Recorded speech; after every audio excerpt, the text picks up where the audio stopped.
ॐ विश्वं दर्पणदृश्यमाननगरी तुल्यन्निजान्तर्गतं पश्यन्नात्मनि मायया बहिरिवोद्भूतं यथा निद्रया यः साक्षात् कुरुते प्रबोधसमये स्वात्मानमेवाद्वयं तस्मै श्रीगुरुमूर्तये नमः इदं श्रीदक्षिणामूर्तये। बीजस्यान्तरिवाङ्कुरो जगदिदं प्राङ्निर्विकल्पं पुनः मायाकल्पितदेशकालकलना वैचित्र्यचित्रीकृतं मायावीव विजृम्भयत्यपि महायोगी वयस्वेच्छया तस्मै श्रीगुरुमूर्तये नमः इदं श्रीदक्षिणामूर्तये। तस्मै श्रीगुरुमूर्तये नमः इदं श्रीदक्षिणामूर्तये। ॐ सहना भवतु सहनौ भुनक्तु सह वीर्यं करवावहै तेजस्विनावधीतमस्तु मा विद्विषावहै।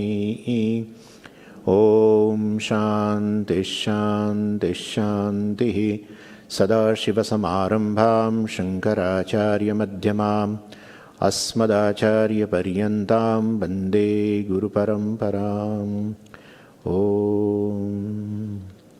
ॐ पार्थाय प्रतिबोधितां भगवता नारायणेन स्वयं व्यासेन ग्रथितां पुराणमुनिना मध्ये महाभारतम् अद्वैतामृतवर्षिणीं भगवतीम् अष्टादशाध्यायिनीम् अम्ब त्वामनुसन्दधामि भगवद्गीते भवद्वेषिणीम्। यं ब्रह्मा वरुणेन्द्ररुद्रमरुतः स्तुन्वन्ति दिव्यैस्तवैः वेदैः साङ्गपदक्रमोपनिषदैः गायन्ति यं सामगाः ध्यानावस्थिततन्गतेन मनसा पश्यन्ति यं योगिनः यस्यान्तं न विदुःसुरासुरगणाः देवाय तस्मै नमः देवाय तस्मै नमः। Verse 17, chapter 5. तद्बुद्धयस्तदात्मानः तन्निष्ठास्तत्परायणाः गच्छन्त्य पुनरावृत्तिं ज्ञाननिर्धूतकल्मषाः।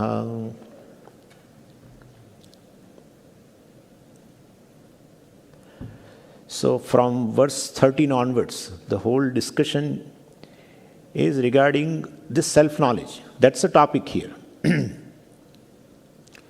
And this is a central theme of the chapter. And this Jnana Yoga, well, definitely, which is called Jnana Yoga. Jnana Yoga means one is connected to the self. Yoga means a huge dhatu, to join. So you are connected to your real nature. That's called Jnana Yoga. That's a discipline which makes you ultimately realize what you are. Karma Yoga is basically, it's also a joining with Ishvara, ultimately, through your action. Anyway, so this from 13th verse onwards, this Bhagavan is now discussing this Jnana Yoga, which is a central theme. And the characteristic of Jnana Yoga is that it leads to inner renunciation. That's the topic here, in fact, Jnana Karma Sannyasa. So inner renunciation. The word I am using, inner renunciation, because there are two types of renunciation. One is an external, a formal renunciation, like we have. And that renunciation is really not renunciation, honestly speaking. When we say that, we renounce everything. But you cannot renounce food, clothing, etc. You cannot renounce a place. If I renounce this place, where will I go? If I renounce food, where will I go? Right? What will I eat? So certain external renunciation is a partial renunciation. Real renunciation is an inner renunciation, in which one really renounces everything, knowing oneself that Atma is basically asanga. Atma is not connected to anything. That's knowing that is a real renunciation, and that is what Bhagavan talks about, emphasizes here also. And it is for that the example is given is a example of a space. So because space is basically connected to everything so intimately, it has a limitation which I will tell you. So, but the example, nearest example, any example cannot serve the purpose of here. The space cannot be displaced by Atma. So it has a limitation, but certain aspects only we have to, in certain aspect it is a similar. So the space basically is connected to, all the objects intimately.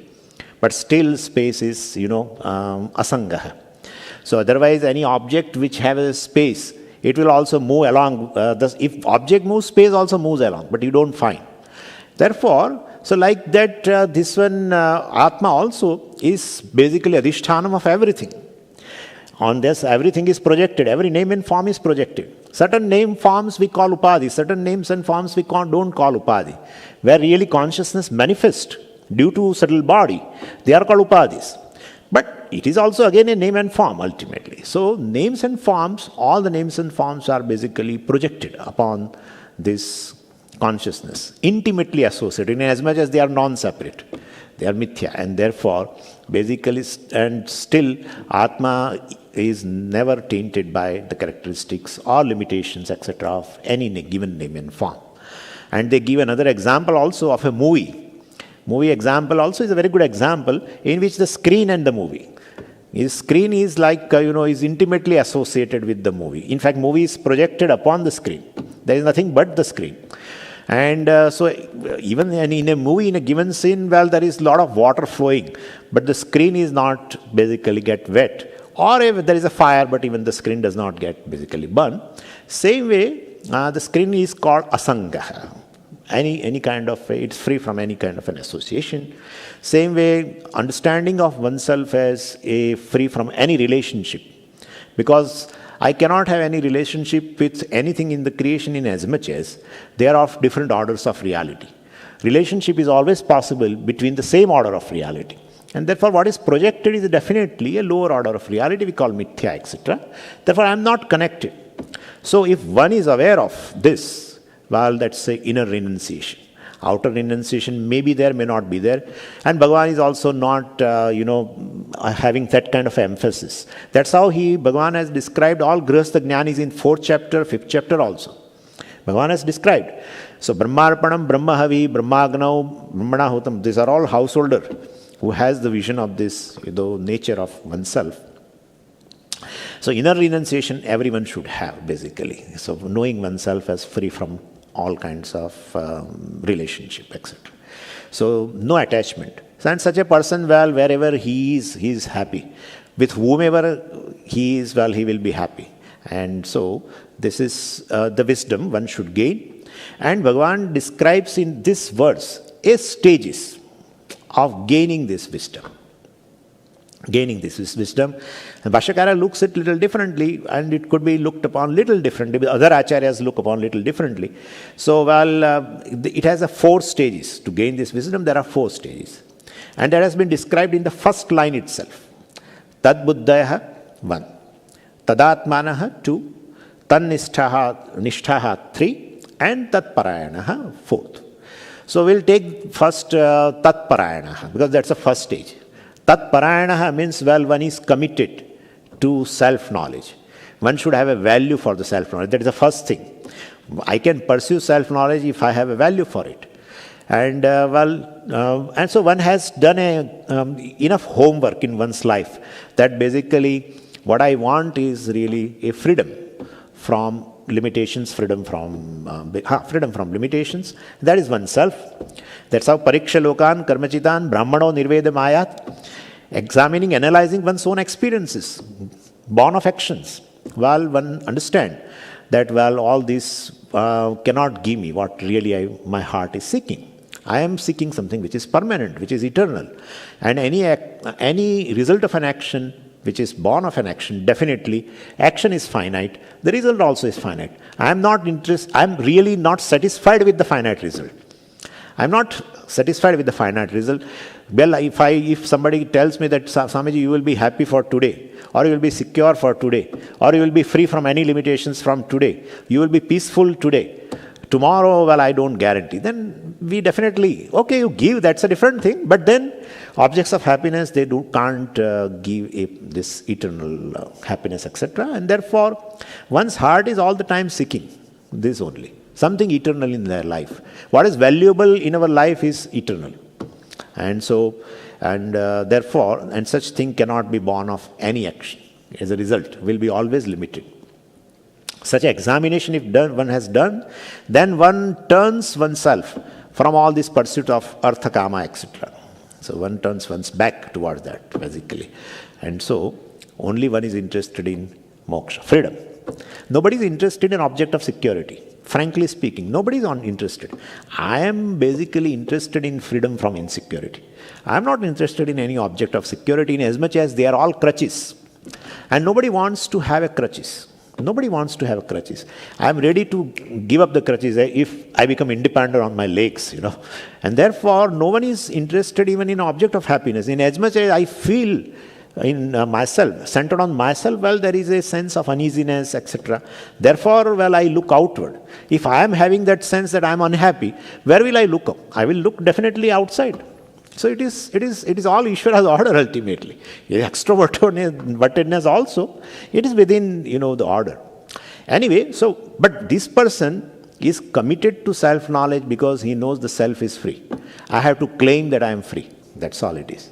So to take oneself as, bondage, bound, then that's a notion. So bondage is also centered on the self, and well, I have to seek the freedom centered on the self. There is nowhere else outside there is a freedom, etc. And therefore, whenever one is happy, one is with oneself. That shows Atma must be of nature of happiness. When one is definitely feels secure, one is with oneself. And when one is free from any sense of limitation, one is with oneself. And therefore, definitely, that's how Bhagavan also described Prajahati yada kaman sarvan parthamanogatan atmani eva atmanatushtaha. So this is how, basically, so when you are secure, you are with yourself, shows that Atma must be of the nature of security, means timelessness, etc. And therefore, having done this kind of homework, pariksha lokan, karmachitan ultimately, now he is committed to self-knowledge, called Tatparayana. This is one meaning which we can look upon. Bhashyakara looks upon it little differently. We'll see that later. And this is the first stage, value for self-knowledge. Then Tadbuddhaya, gaining knowledge. Buddhi means knowledge here. So gaining knowledge, self-knowledge, through Shravanam. So one listens to Shastra with the help of teacher. Definitely. There also it has been told, Tad Vijnanartham sa gurumeva vigachet, etc., etc. In Mundaka Upanishad also told the same thing. So Tad Buddhaya, so listening the scriptures, etc., and with the help of teacher, gaining knowledge. And then Tadatmanaha, we are listening to Shastra, and Shastra says you are Brahman. So Atma is Brahman, etc. But then definitely, and that clarity also can come, basically. Clarity comes that this is self, this is non-self. Non-self is always an object of knowledge. Self is basically, is always a subject, etc. But even after gaining, we always claim non-self as the self. That's our problem. Because of when we are not alert, where, there is a rut of going to the same mechanical way of thinking. That's how, and that is how when we are not alert, when we even enter the shower and come out and finish the shower, but we don't know. We sometimes eat the food, but what we have eaten, we don't know.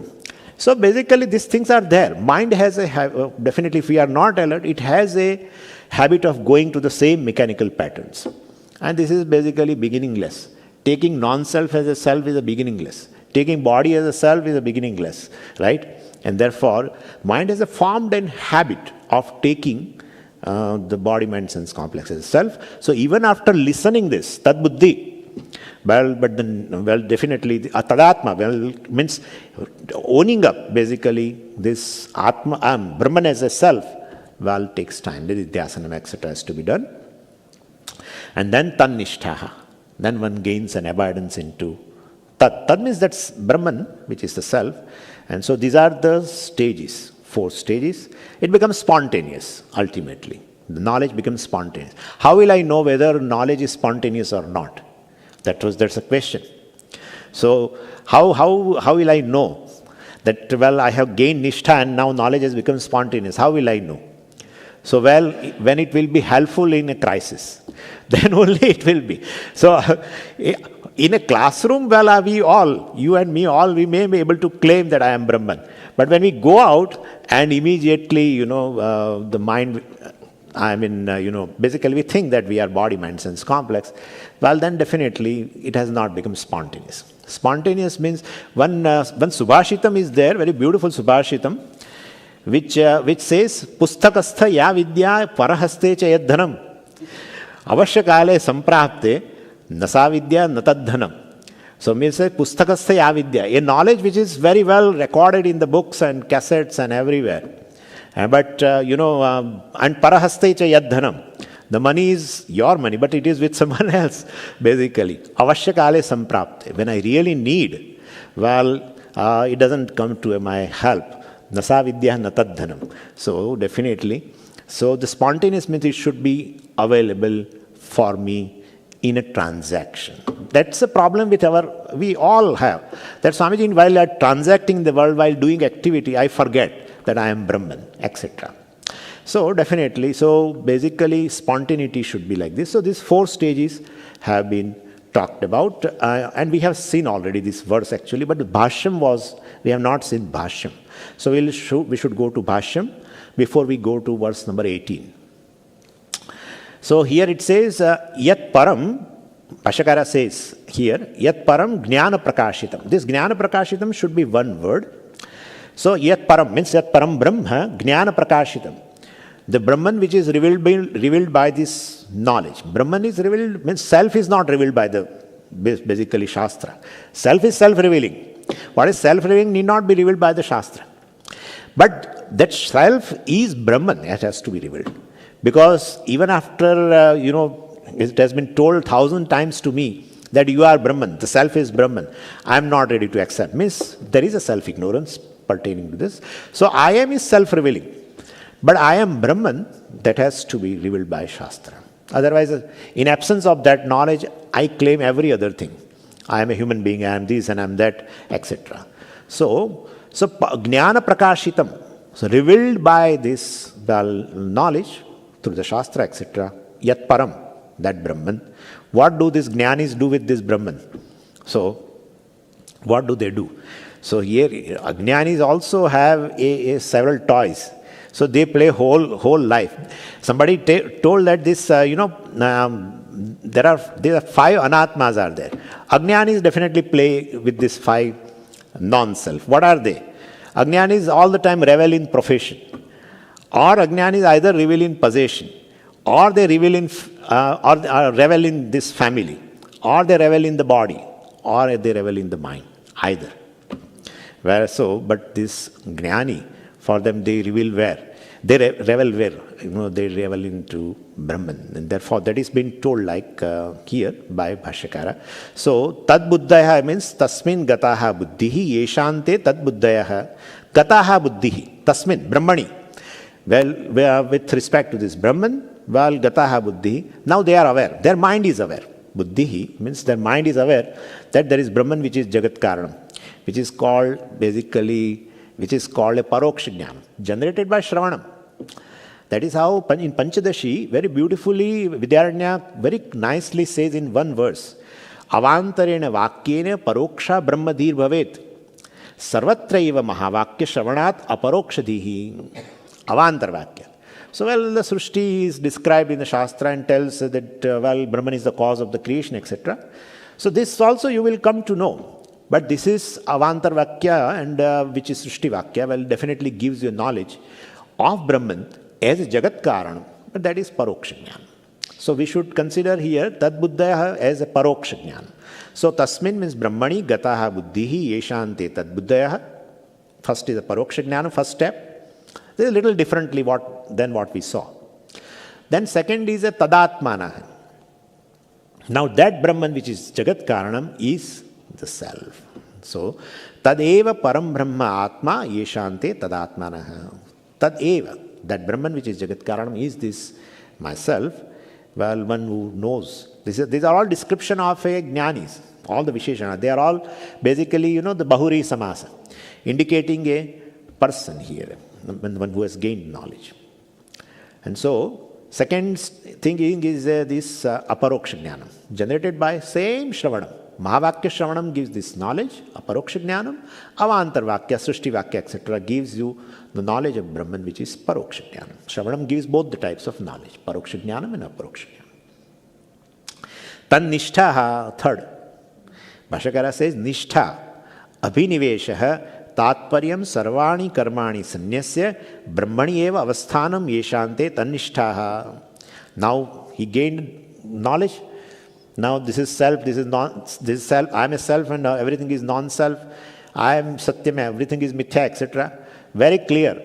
But then still he claims non-self as a self. And therefore, nishtha means abhinivesha, tatparyam sarvani karmani sanyasya. Bhashyakara always bring this. Sarvani karmani sanyasya. By giving up, now they commit themselves to establish, they commit themselves to establish into this Brahman. They are learning to abide into Brahman, which they have already acquired the knowledge through Shravanam, etc. Then that is called Nididhyasanam actually. Then Nididhyasanam is of two types. Basically, one is called a Samadhi Abhyasa and the other is a Brahma Abhyasa. They call like that. Samadhi Abhyasa means you have to literally sit in meditation.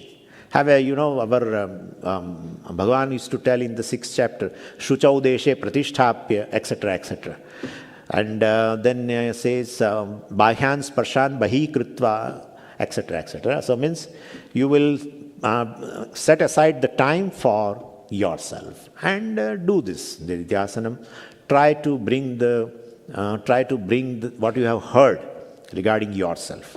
So you have to replay. So basically, you know everything that I am not body, etc. But then you have to sit aside and do this Nididhyasanam. It's called Samadhi Abhyasa. Other Nididhyasanam also is there, called Brahma Abhyasa. Tatchintanam, Tatkathanam, Anyonyam, Tat Prabodhanam, Etadeka Paratvancha, Brahmabhyasam Vidurbudhaha. So, wise people say, need not sit all the time in meditation. Sit for 15 minutes, it's okay. Have any appointment with yourself. But then this will not, you won't get an abidance, just by sitting 15 minutes.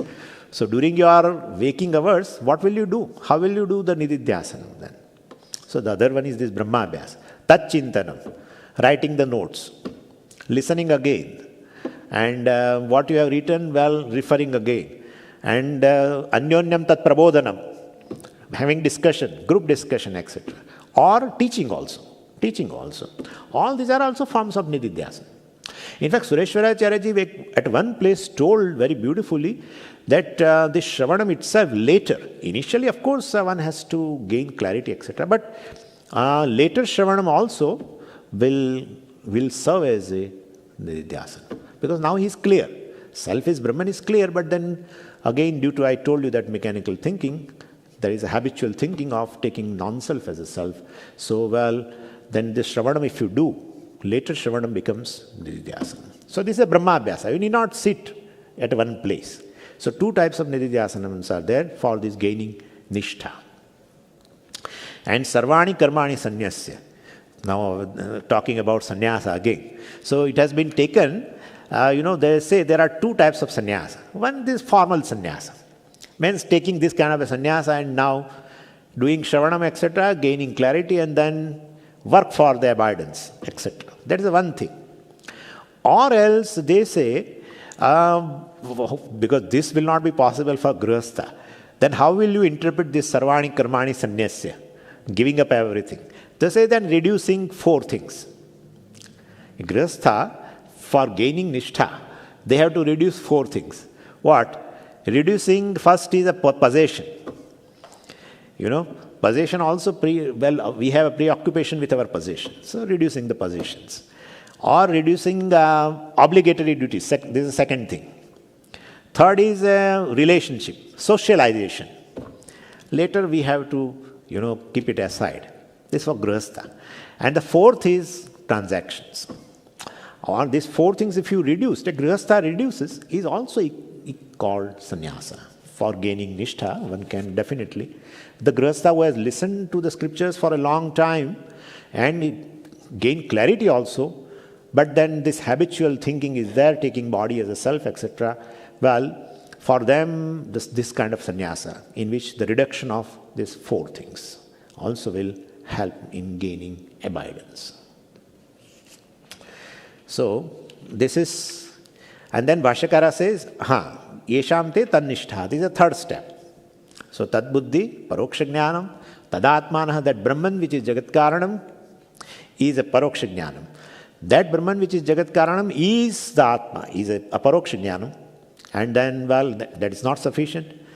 Even after gaining clarity, one should have an abidance, tannishtaha, by Nididhyasanam. And fourth now, well, once you gain nishtha and it is spontaneous, then you revel into that. You are with yourself all the time. Atmani eva atmanatushtaha. So it says tat parayanaha. So tad eva param ayanam paragatihi yesham bhavati te tat parayanaha keval atmarataya. Bhashyakara says. They just enjoy themselves. They don't need any object of enjoyments because now they have gained the clarity and they have a nishtha also. So they revel in themselves. So that is tat parayana, fourth step. And then Bhashyakara says, yesham jnanena nashitam atmanaha ajnanam te gachanti, we should keep it away, te evam vidha, etc. Yesham, for those people, jnanena nashitam, by the knowledge, this is destroyed. What? Atmanaha ajnanam. So destruction, well, whatever kind of ignorance is there, pertaining to that, the knowledge should be there. Well, if it is a self-ignorance, you need a self-knowledge. That is opposite to that. So, yesham jnanena nashitam atmanaha jnanam. So, this self-ignorance which is destroyed by which jnanam, and that is atma jnanam. And one who has gained this knowledge, for those, evam vidaha, for such people. Now, the first line, tan nishthaha and tat parayana, etc., tells it is a jivan mukti, because they revel, in Brahman all the time. So they are free now. Brahman is free. Brahman is moksha. There is nothing called Brahman. We say like that. Gaining knowledge will ultimately give you moksha. Brahman is moksha. Atma is moksha. Atma is free from any kind of limitation. That's how it is called Brahman.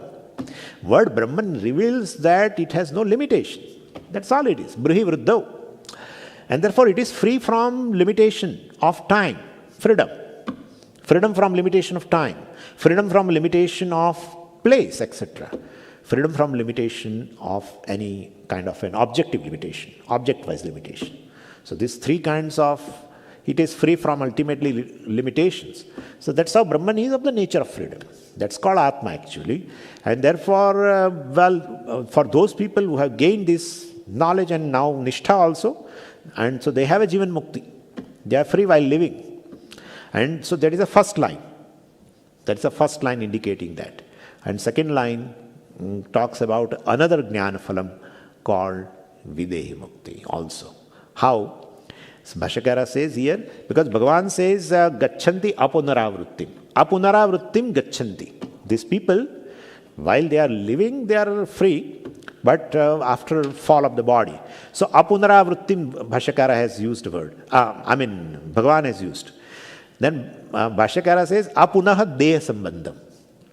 Avrutti generally is used, this word avrutti is used when person returns from one loka to the other loka, or this loka. But returning here means gaining, connected to another deha, janma. So Bhashyakara says, apunaravrutti. Punaha avrutti is not there for such a person. So apunaha deha sambandham. Janma means getting associated with one body. And, living the body becomes a death, etc. So, apunaha de sambandham, evam vidaha, such kind of a people, such jnanis which we have described. How, in which words you have described? Tad buddhihi, tadatmanaha, tannishtaha, tatparayanaha, all these people. Evam vidaha, such kind of people, definitely, after fall of the body, apunaravatti, they will not be reborn. So, this Videhi Mukti also has been described very well. And there is a fifth adjective has been used here by Bhagavan, Jnana Nirdhuta Kalmashaha. Jnana Nirdhuta Kalmashaha. So, this samasa has been explained, compound by Bhashyakara. Yathoktena Jnanena Nirdhutaha Nashitaha Kalmashaha Papadi Samsara Karana Doshaha Yeshante Jnana Nirdhuta Kalmashaha Yatayaha. So, slowly he is adding Yatayaha. Some such sannyasis, they say, is like Yathoktena Jnanena. Yathoktena Jnanena, the Jnanam which we have already talked to you, which is in the 4 stages, the wisdom which we have talked to you. Yathoktena Jnanena Nirdhutaha. Nirdhutaha means what? Nashitaha, destroyed. Well, for those people, this has been destroyed. What? Kalmashaha. Kalmashaha means all impurities. There is nothing, no impurity.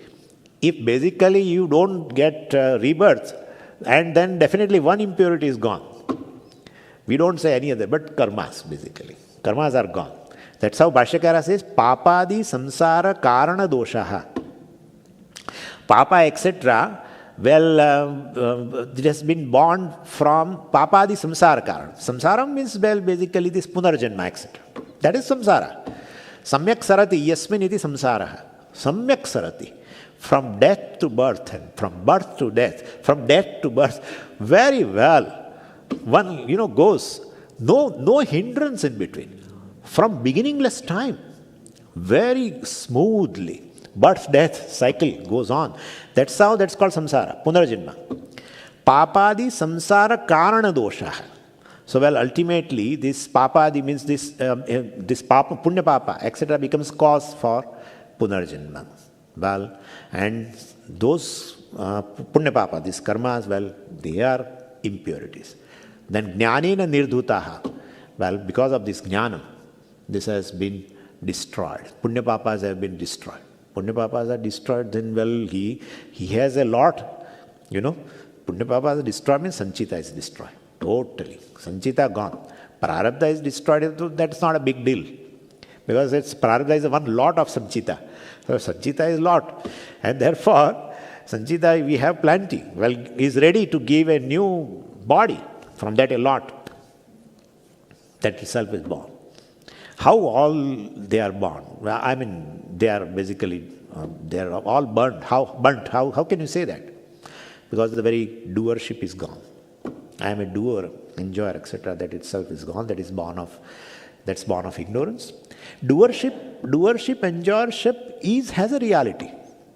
I cannot just say that, well, it is not at all there. I am a doer. Supposing I am ignorant and I say I am a doer. Well, it has a reality.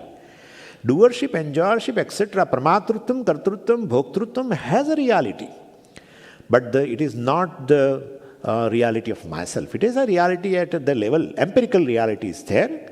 It is a reality at the level of ego. It is there. And definitely, while I am ignorant of myself and I am self-conscious, then what is in the front?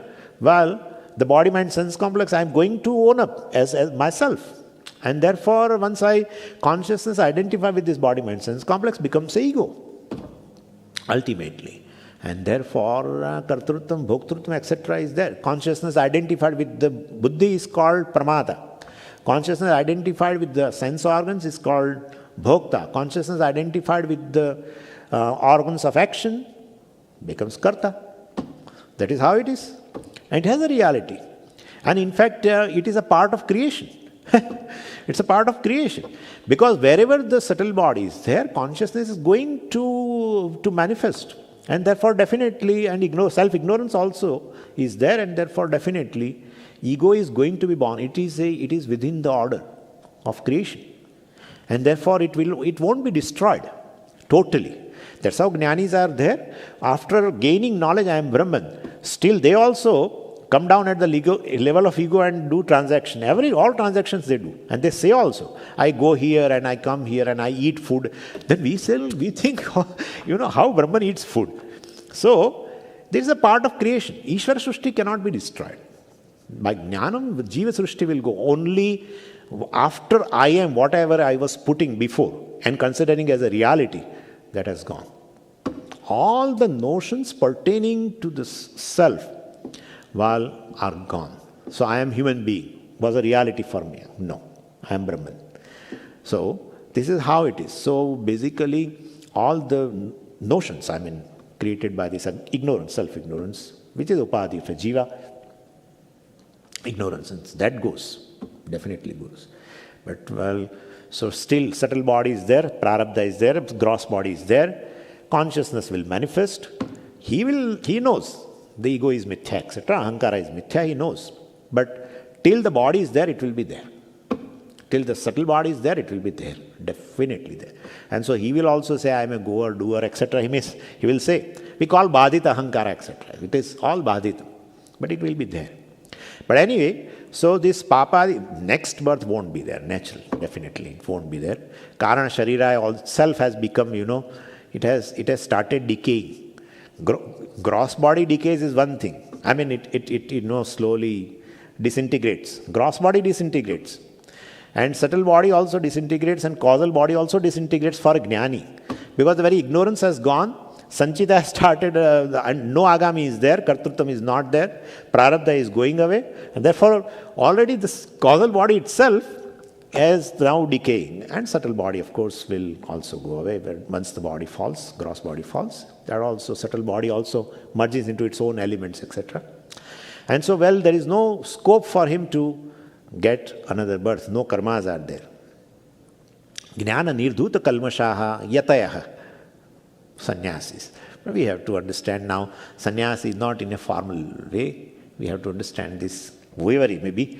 The grihasthas also, we have gained this knowledge, and there are several, Ashwapati and Janaka and whatnot. Several examples are there. Anyway, so yatayaha ityarthaha. This is Bhashyam. Now let's go to next verse. Vidya vinaya sampanne brahmane gavi hastini shuni chaiva shvapa kecha pandita samadarshinaha. This verse 18 and 19 also, is, before I go into that, I should talk about this Videha Mukti also. Videha Mukti is also of two types, basically. One is from the Laukika Drishti and one is from the Shastra Drishti. There are two types of Videha Muktis. And they say, for the onlookers, the person who has gained knowledge, well, they say he will become free. They say like that. He will become free once he definitely gives up the body. But that is a onlooker's, view. Gyani does not say that. And Shastra also does not say that. But Gyani feels that, well, I have never taken a birth at all. Where is the question of, getting now free after this body? I am not connected to the body. That's what I told you. I am Asangatma, and this body, etc., is just a projection. And in that case, well, I am all the time free from this deha. So I have no connection with the body.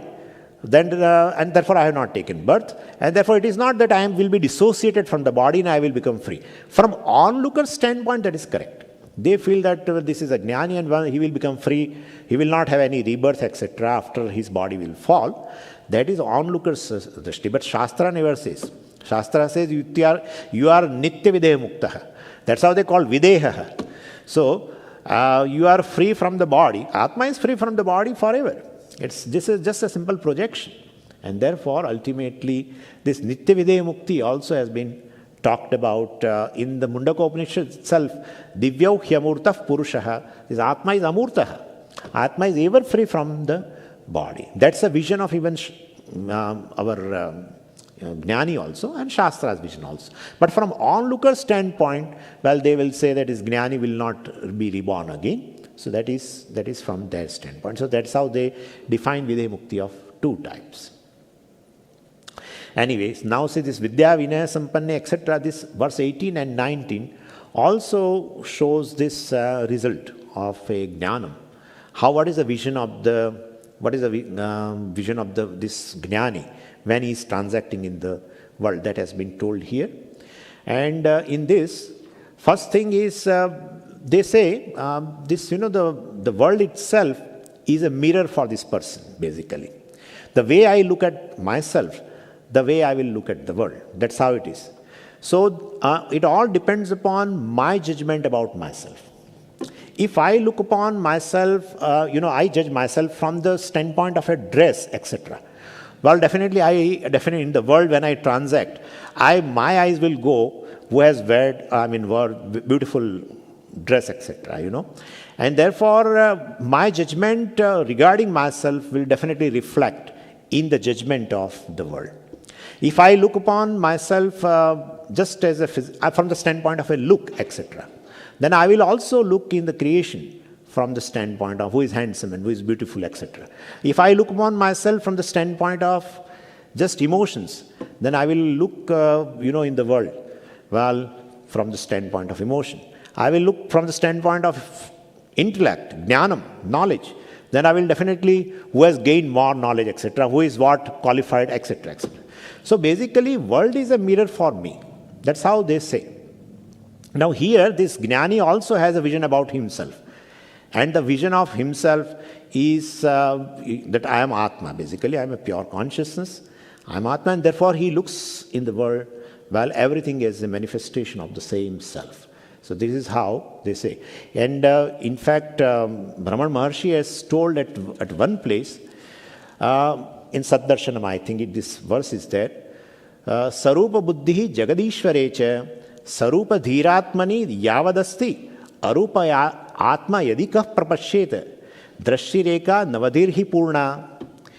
He says, even God you visualize depends upon the way, depends upon you judge, depends upon which aspect of your personality you are obsessed with. So if I'm obsessed with a physical look, well, my picturization of the God will be, a beautiful God. Well, it says then, if I am body oriented, well, I look upon the body as with a beautiful body, etc. If I am emotional person, well, I look upon the Lord as a symbol of love and compassion, etc. If I am a rational person, etc., I will look upon the Lord as omniscient, etc. And if I look upon myself as just a jiva with certain characteristic, then I will also look upon Ishvara with a certain different characteristic. That's how it. And I look upon myself as a free from all characteristic, just as a consciousness. I will look upon Ishvara also as a pure consciousness. That's how he describes in Saddarshanam, that not just world, even Ishvara also will, we look upon the Ishvara, or picturization of the Ishvara will be dependent upon the way I look at myself. And so, Bhagavan says here, Jnani looks upon himself as this just Atma, and so I am consciousness with this incidental body, etc. When there was Ajnanam, of course, I was looking upon myself as a body, physical body, but now he looks upon himself as a consciousness with this mithya body, etc. So this is, he's describing here his vision while he is transacting the body. How does he look upon this world? Now, first word is Vidya Vinaya Sampanne. Here it's in the second line it says Panditaha Samadarshina. This Panditaha means basically this wise person.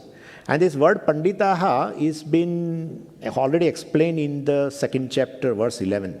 Right? There Bhashyakara has himself defined this word Panditaha. As such, Panda plus Itaha we say. But Bhashyakara has said Panda means Atma Vishaya Buddhihi Yeshamte iti Panditaha. So one who has a self-knowledge. They are Samadarshinaha. Samadarshina means Atmadarshinaha. They see everything as a manifestation of the self. Everything is non-separate from the self. Everything, like, when a person sees varieties of the, waves in an ocean, well, one thing we don't miss, and that is a Jala Darshanam, naturally. We don't miss a darshanam of this water. Definitely it is in the buddhi. You are seeing varieties of the waves, definitely, in terms of size and dimension, etc., everything. But then ultimately, so with a physical eye, you may see something different, but in a buddhi, in a wisdom, well, you will have a different darshanam. And so here also, there is one spectrum given here. How does he look upon the creation and varieties of the objects? The first thing is Vidya Vinaya Sampanne. Sampanna means one who is wealthy. Word Sampatti we know very well. Sampatti means a wealth. Sampanna means one who is wealthy. Wealthy with what? Vidya Vinaya Sampanni. So one who is wealthy in terms of knowledge. In fact, they say very beautifully that, Vidya Dhanam Sarvadhanat Pradhanam. Basically, knowledge alone is the wealth compared to all other wealth. That is considered as the most, knowledge is considered as the only wealth with which we can purchase moksha. With purchase, we can gain moksha. Because what is most valuable is knowledge in as much as money is generally a wealth, but it cannot buy what is valuable. Money can buy many things, but money cannot buy what is valuable thing. Money can buy definitely objects of pleasure. Money cannot buy happiness. Money can, definitely buy certain objects of security. Money cannot buy security as such. Money can buy a number of people also. Money cannot buy love of the people. Money can buy, with a beautiful, a nice bed, etc. Very luxurious bed. Money cannot buy the sleep. So what is most valuable, money cannot buy. And ultimately this peace or security or happiness is one's own nature, which one has to know. I have to claim my own swarupa, my own freedom basically, that I am free. And therefore Vidya Dhanam is the most precious, most valuable compared to the Dhanam. And in Taittiriya Upanishad, this has been said that Vidya is a Dhanam very beautifully. You know it also. Dravinagum savarchasam sumedha amrutokshitaha iti trishankor vedanuvachanam. I am saying the part of it. It's a Shanti mantra we know also. So Dravinagum savarchasam, this knowledge is said to be Dravinam, the wealth. And therefore, so this Vidya Vinaya Sampanna, even the one who is basically endowed with. Who is that? Is a Brahmana. Brahmana means one who is a Sattva Guna Pradhana. He is called Brahmana. And word Brahmana has been, interpreted, given the meaning differently in different Upanishads. Like, in the Mundaka Upanishad, Pariksha Lokan Karmachitan Brahmano Nirvedamayat, Brahmana Nirvedamayat. This Brahmin has gained dispassion. After examining the worlds of, after examining all the experiences, this Brahmana has gained dispassion. So there Brahmana is one who is a discriminative person, one who is Sattva-guna Pradhana. And Brihadaranyaka Upanishad says, Brahmana means this a wise person who has gained knowledge, etc. And so they say differently, but here we'll take the person who is a discriminative person, who is a Sattva-guna Pradhana. While such a Brahmana, in a Brahmana, then this person, this Pandita, wise person, see as a manifestation of self. It is all in a seventh case, right? So in a Brahmana, he sees, this Atman. Not in that you. It's not. It's a manifestation of self, basically. And therefore, this consciousness alone manifests in the form of all names and forms. And therefore, so Bhagavan starts a spectrum. He sees everywhere the self, but all the basically objects cannot be described. So he starts from the spectrum of the most sattvic person to the most tamasic one. So Vidya Vinaya Sampanne Brahmane, and Vinaya also will be there. Where the Vidya is there, the Vinaya should be there actually. They say, once your head becomes heavy, it starts bending. If the head is not heavy, if it is empty, it will remain, straight. So anyway, Vidya Vinayana Shobhate, we say also like that. So generally they go together. One who gains knowledge will have a Vinaya, definitely. Modesty, etc. will be there. In that also he says that it's a manifestation. He's a manifestation of self. He's a manifestation of consciousness. Nothing is separate from consciousness. So this is sees in the eyes of a wisdom, which we call Divya Chakshu or Jnana Chakshu. Divya Chakshu also you can say. Divya Chakshu means this only. Ultimately seeing everything as a Ishvara. That is a Divya Chakshu. That's how in Vishwarupa Darshanam, they say Bhagavan has given Divya Chakshu, by which he saw everywhere Ishvara. That's what it is. Anyway, but this is the eye of a wisdom. With a physical eye, no one can see. No, it's all different, right? So while you appreciate everywhere in all the waves, that it is water. That's a Samadarshanam. That is a Samadarshanam. But you see with this physical eyes, you will see varieties of the waves, small, big, etc. All kinds of waves you see. And so these two are different. This is a Vishama Darshana with the physical eyes, Samadarshana with the eyes of wisdom. So this is what has been described here. Samadarshinaha. They see one thing alone, or they see the self alone everywhere through the eyes of wisdom, not through physical eyes. And with the physical eyes, what they see and how do they behave, etc. Well, how these jnanis do the transaction with varieties of the names and forms. Well, we'll see that in the next class. Om Purnamadav Purnamidam Purnat Purnamudachyate Purnasya Purnamadaya Purnameva Vashishyate. Om Shanti Shanti Shanti. Harihi Om Shri Gurubhyo Namaha. Harihi Om.